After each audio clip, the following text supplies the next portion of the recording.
కరీంనగర్కు బండి సంజయ్ ఏం చేశారో ప్రతి గ్రామంలో డిజిటల్ ప్రింట్ వేయించారని అక్కడికి వెళ్లి మంత్రి పొన్నం ప్రభాకర్ కేటీఆర్ చూసుకోవాలన్నారు బీజేపీ అధికార ప్రతినిధి రాణి రుద్రమ్మ. మంత్రి పొన్నం ప్రభాకర్కు బీఆర్ఎస్ ఎమ్మెల్యేలు కేటీఆర్, గంగుల కమలాకర్కు మంచి సంబంధాలు ఉన్నాయని ఆరోపించారు.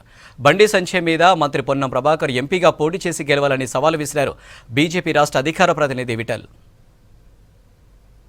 కాంగ్రెస్ మంత్రివర్గంలో బాధ్యతాయుతమైనటువంటి స్థానంలో ఉన్నటువంటి పొన్నం ప్రభాకర్ గారు వారి నోటికి ఎంత వస్తే అంత, వారికి ఏం దోస్తే అది మాటలు మాట్లాడి చాలా వదిలిపెట్టినారు. పొన్నం ప్రభాకర్ గారు తెలుసుకోవాల్సినటువంటి విషయం ఏంటంటే, బండి సంజయ్ గారు రాష్ట్ర అధ్యక్ష పదవి నుంచి జాతీయ ప్రధాన కార్యదర్శి పదవికి ప్రమోట్ అయి వెళ్ళినారు. నిజంగానే వారి పట్ల కిషన్ రెడ్డి గారికో, లేకపోతే మా జాతీయ అధ్యక్షులు నడ్డా గారికో, అమిత్ షా గారికో, మోడీ గారికో ఎవరికైనా గనుక వారి పట్ల మీరు చెప్పినటువంటి భావన గనుక ఉంటే రాష్ట్ర అధ్యక్ష పదవి తర్వాత అంతకంటే ఉన్నతమైనటువంటి స్థానం జాతీయ పార్టీని నడిపించేటటువంటి జనరల్ సెక్రటరీల్లో 8 మందిలో ఒకరైనటువంటి ఉన్నతమైనటువంటి పదవి బండి సంజయ్ కుమార్ గారికి రాదు.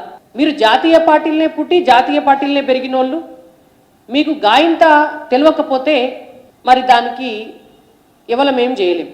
నేను ప్రభాకర్ అన్నను డైరెక్ట్గా అడుగుతున్నా, బండి సంజయ్ కుమార్ గారు చేసినన్ని అవినీతి ఆరోపణలు, అంత అవినీతి కరీంనగర్లో ఎవరు చేయలేదు అని మీరు మాట్లాడుతున్నారు కదా. మీ దోస్తు కేటీఆర్ గత ప్రభుత్వంలో షాడో సీఎంగా పనిచేసినారు, మీరు ఈ ప్రభుత్వంలో మంత్రిగా పనిచేస్తున్నారు. మరి గంతగనం బండి సంజయ్ గారు కనుక అవినీతి చేసుంటే గత వారు అధ్యక్షులుగా ఉన్నప్పుడు మంత్రిగా ఉన్నటువంటి మీ దోస్తు కేటీఆర్ గారు ఎందుకు అవన్నీ బయటపెట్టలే? మరి ఇవాళ మీ ప్రభుత్వమే అధికారంలో ఉన్నది, మీకు చేతనైతే మరి బండి సంజయ్ కుమార్ గారు రాష్ట్ర అధ్యక్షులుగా ఉండి ఏం చేసినారో మీరు అవన్నీ కూడా బయట పెట్టాలని చెప్పి నేను ప్రభాకర్ అన్నని అడుగుతున్నాను. బండి సంజయ్ గారు వాళ్ళ జాతీయ నాయకులు, రాష్ట్ర నాయకులే కాదు. బండి సంజయ్ మీద నీకు కోపం ఉంటే, అక్కస్ ఉంటే మేము ఇవాళ సవాళ్ళు విసురుతున్నాం పార్టీ తరఫున. నువ్వు మంత్రిగా పోటీ చేయొచ్చు కదా, ఎంపీగా. ఇంకా ఎలక్షన్స్ రాలే, ఇంకా నోటిఫికేషన్ రాలే. రేవంత్ రెడ్డి గారికి అడిగి నేను బండి సంజయ్ ఓడగొడతా అని ఎంపీగా పోటీ చేయి, కరీంనగర్లో పోటీ చేసి గెలువు.